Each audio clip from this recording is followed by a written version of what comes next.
ये हम सबके लिए गर्व की बात है जब अलग अलग देशों के सर्वोच्च सम्मान से हमारे प्रधानमंत्री आदरणीय नरेंद्र मोदी जी को जब सम्मानित किया जाता है तो ये सम्मान महज एक व्यक्ति का या देश के प्रधानमंत्री का नहीं, ये सम्मान देश के 140 करोड़ लोगों का है। और ऐसे में जब सबसे ज़्यादा सम्मान पाने वाले प्रधानमंत्री की श्रेणी में मौजूदा प्रधानमंत्री नरेंद्र मोदी जी का जब नाम आता है तो यकीनन ये हम सब के लिए गर्व की बात है कि देश ही नहीं बल्कि दुनिया में जिस तरीके से प्रधानमंत्री जी और उनके माध्यम से हमारे देश भारत का मान सम्मान बढ़ रहा है, ये हम सब के लिए गर्व की बात है। 12 सालों में ये उपलब्धियां हासिल हुई, जहां एक तरफ देश में विकास के कार्यों को गति देने का काम किया तो वहीं अंतर्राष्ट्रीय स्तर पर उस मोर्चे को भी संभाले रखा वैश्विक चुनौतियों के बावजूद।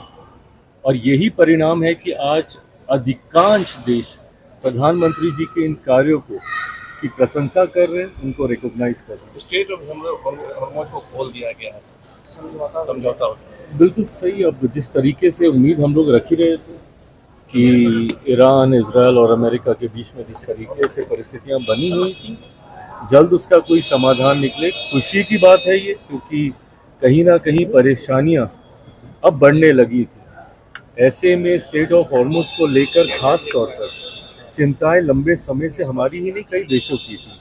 मुझे लगता है कि अब उसका समाधान हो जाएगा। सर, रोशन आनंद और खान सर के विवाद के बीच सर तेजस्वी यादव ने मुख्यमंत्री को पत्र लिखा है और उच्च स्तरीय जांच की मांग की है। देखिए, जांच तो हो ही रही है और जांच होनी भी चाहिए। सत्य सामने आना चाहिए, कहाँ कौन दोषी, किस वजह से ये पूरा घटना चक्र घटा, वो जरूर सामने आना चाहिए। कोचिंग माफिया की बात हो रही है, क्या बिहार में कोचिंग माफिया पनप रहे हैं अब? देखिए, मैं माफिया जैसा शब्द शिक्षा के साथ नहीं जोड़ना चाहूँगा, पर हाँ, कहीं ना कहीं कुछ गड़बड़ियाँ तो हुई हैं जिसकी वजह से स्थिति असहज हुई है। मैं मानता हूँ कि ये जांच का विषय है, बच्चों के भविष्य से जुड़ा हुआ विषय है, जरूर जांच होकर इसका समाधान निकलना चाहिए। रोशन आनंद है, उनके भाई हैं, उनकी नेपाल में मृत्यु हो गई, उसके बाद कहा जा रहा है कि 2 कोचिंग विभाग में एक निर्दोष की मौत हो गई। देखिए, मैं सीबीआई जांच होनी चाहिए। मुझे नहीं पता कि क्या कारण रहा जिस वजह से उनका निधन हुआ, बट हाँ, पुनः जब मैं जांच की बात करता हूँ, मैं इन तमाम बिंदुओं को मद्देनजर रखते हुए किसी के साथ कोई अन्याय ना हो, इस बात का ध्यान जरूर हमारी सरकार रखती है। अच्छा, पार्टी सर उत्तर प्रदेश में चुनाव लड़ने की तैयारी कर रही है सर?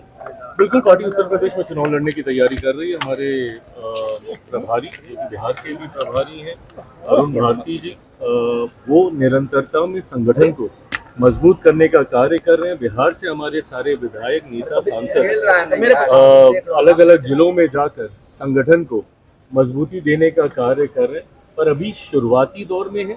मुझे लगता है कि कुछ समय बीतेगा, धीरे धीरे हमारे भी कार्यक्रम वहाँ पे लगने शुरू होंगे और उसके बाद चुनावी दृष्टि से क्या स्वरूप बैठता है उस पर अंतिम फैसला लिया जाएगा। ठीक है।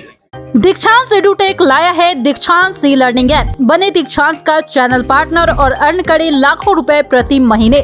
चैनल पार्टनर बनने के लिए विजिट करें www.dikshans.com। हमारे YouTube चैनल को सब्सक्राइब और Facebook पेज को लाइक करना ना भूलें।